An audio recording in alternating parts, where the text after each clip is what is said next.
Yet the decrease in good cholesterol is more clear.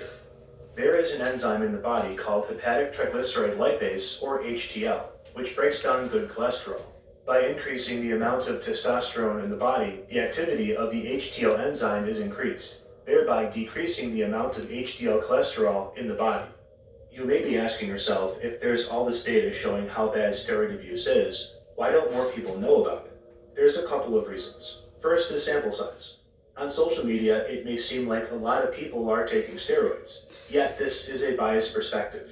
In a wider shot, chronic steroid abuse is much smaller than you think. For social issues, smaller group sizes result in less attention and therefore change. In the 1960s, about 50% of adults smoked cigarettes. When the Surgeon General came out with the landmark study in 1964 linking tobacco use to cancer, many people were affected, and hence change was quick and noticeable. By contrast, the number of American adults who abuse steroids is about 2.8%, a tiny segment of the population. This tiny segment also makes for small sample sizes in research, therefore limiting the number of studies that can be published. Finally, full disclosure, this is my opinion, so take it as you will. A lot of steroid abuse is both glorified and ignored on social media, specifically by fitness influencers. In the current age of social media, getting lots of attention isn't just a rush of dopamine.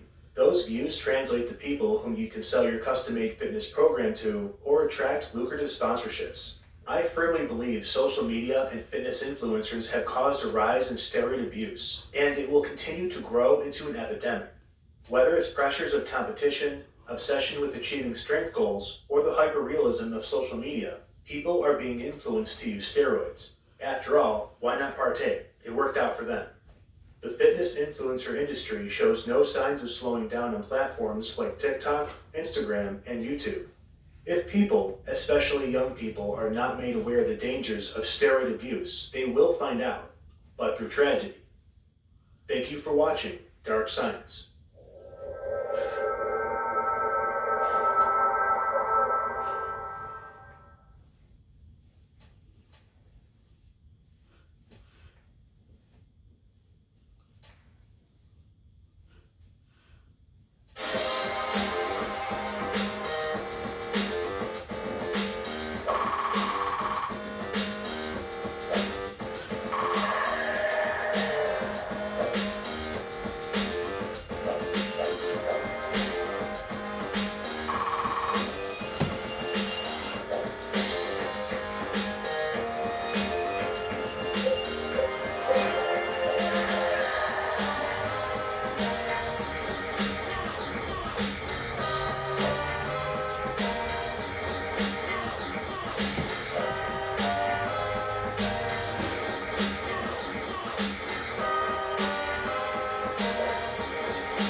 Whoa!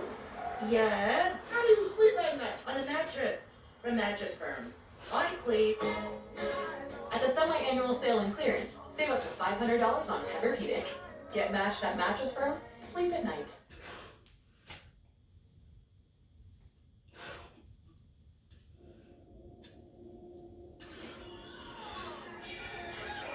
Absolutely no body fat on that kid. Look at that. See how he gets the audience going? Was he lifting? Yes, he was lifting at a young age, light weights, How old is he? 6.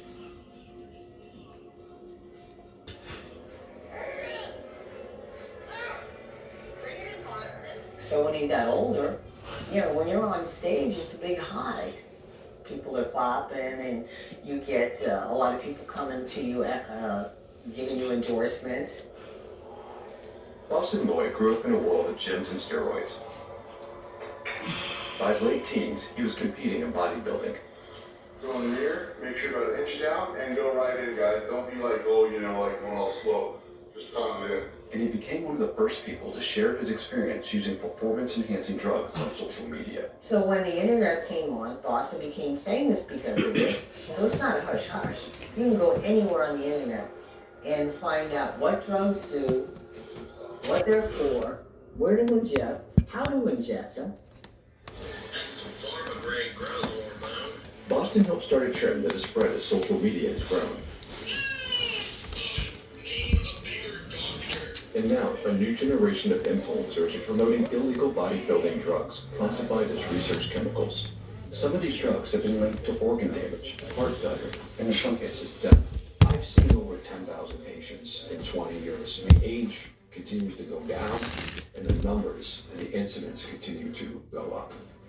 In this episode of Fault Lines, we look into the world of illegal bodybuilding drugs targeting young men on social media.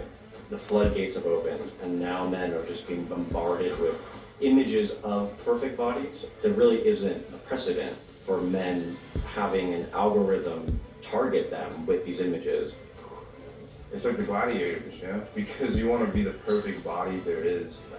To me, since I know the science behind all this stuff, it doesn't worry me that much because I'm young and I'm willing to take the risk.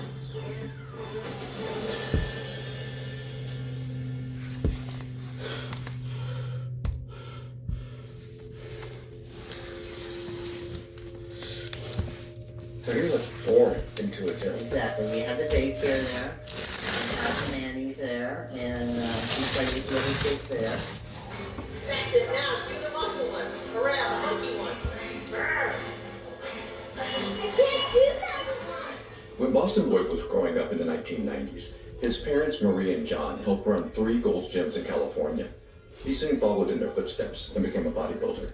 When did Boston first tell you he wanted to compete? So his first contest, I think he was 17, and he won, but he did it naturally. Then from there, he wanted more because he was competing against other kids that were doing it also. So that's the part in bodybuilding. You know you're genetically better, but that person next to you is using and you're not, and you just lost. After winning a big contest in 2013, Boston uploaded a video detailing every drug he used to prepare for the show.